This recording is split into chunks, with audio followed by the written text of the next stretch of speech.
नमस्कार। ताप्ती नदी में अस्थि विसर्जन करने से गल जाती हैं अस्थियां। भगवान राम का इस नदी से गहरा संबंध है। ताप्ती नदी का भारतीय धार्मिक और पौराणिक परंपराओं में महत्वपूर्ण स्थान है। इस नदी को ताप की नदी कहा जाता है। इस नदी की खासियत है कि इसमें अस्थि विसर्जन करने पर अस्थियां पूरी तरह गल जाती हैं, जो अपने आप में चमत्कार है। धार्मिक रूप से ये नदी कितना महत्वपूर्ण है, चलिए जानते हैं।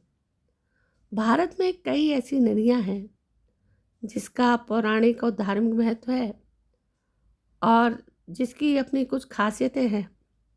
उसी प्रकार ताप्ती नदी का भी हिंदू धर्म में बहुत महत्व है। ताप्ती नदी को हिंदू धर्म में सूर्य देव की पुत्री माना जाता है। ताप्ती नाम का अर्थ है तप से उत्पन्न।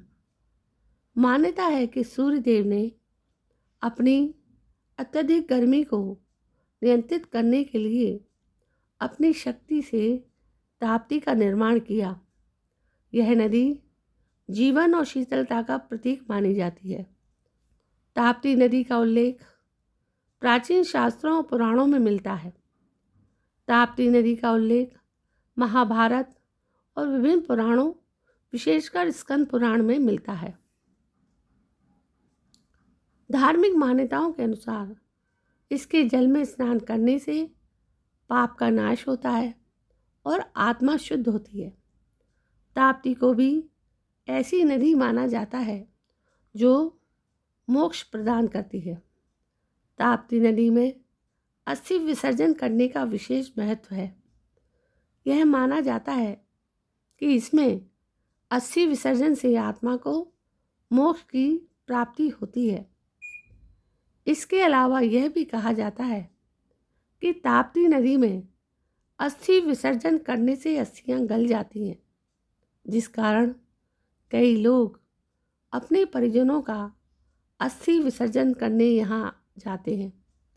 इसका कारण यह भी बताया जाता है कि ताप्ती नदी के जल में मौजूद खनिज और उसकी रासायनिक संरचना अस्थियों को विघटित करने में सहायक हो सकती हैं।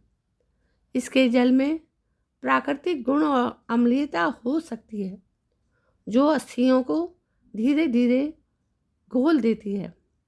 यह नदी प्रमुख धार्मिक स्थलों जैसे उज्जैन, सूरत और बुरहानपुर से होकर बहती है, जहां अस्थि विसर्जित की परंपरा निभाई जाती है। ताप्ती नदी के किनारे कई प्रसिद्ध तीर्थ स्थल और मंदिर स्थित हैं, जैसे सूरत में स्थित ताप्तेश्वर मंदिर।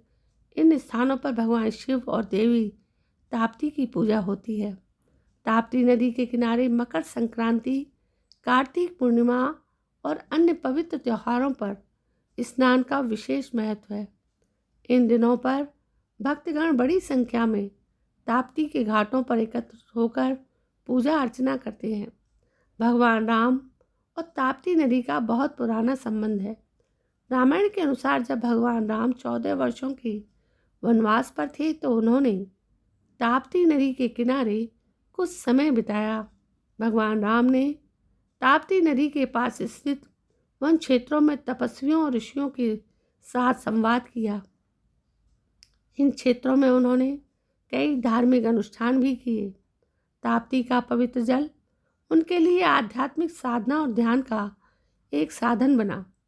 यह भी माना जाता है कि भगवान राम ने ताप्ती नदी के जल का उपयोग अपनी पूजा और शुद्धिकरण के लिए किया था।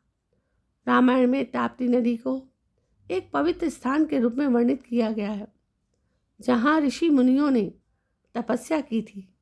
इसे रामायण काल के महत्वपूर्ण धार्मिक स्थलों में गिना जाता है।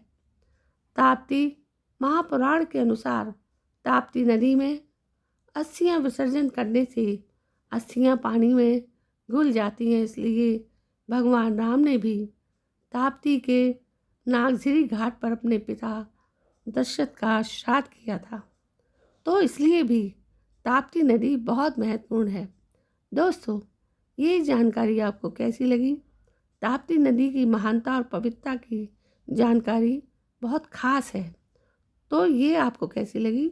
यदि आपको पसंद आई है तो प्लीज़ मुझे कमेंट करके ज़रूर बताएं और मेरे इस चैनल को ज़रूर सब्सक्राइब करें, जिसका नाम है स्टोर स्टोरीज़। कल मैं फिर हाजिर होती हूँ एक नई कहानी को लेकर। तब तक के लिए जय हिंद, वंदे मातरम।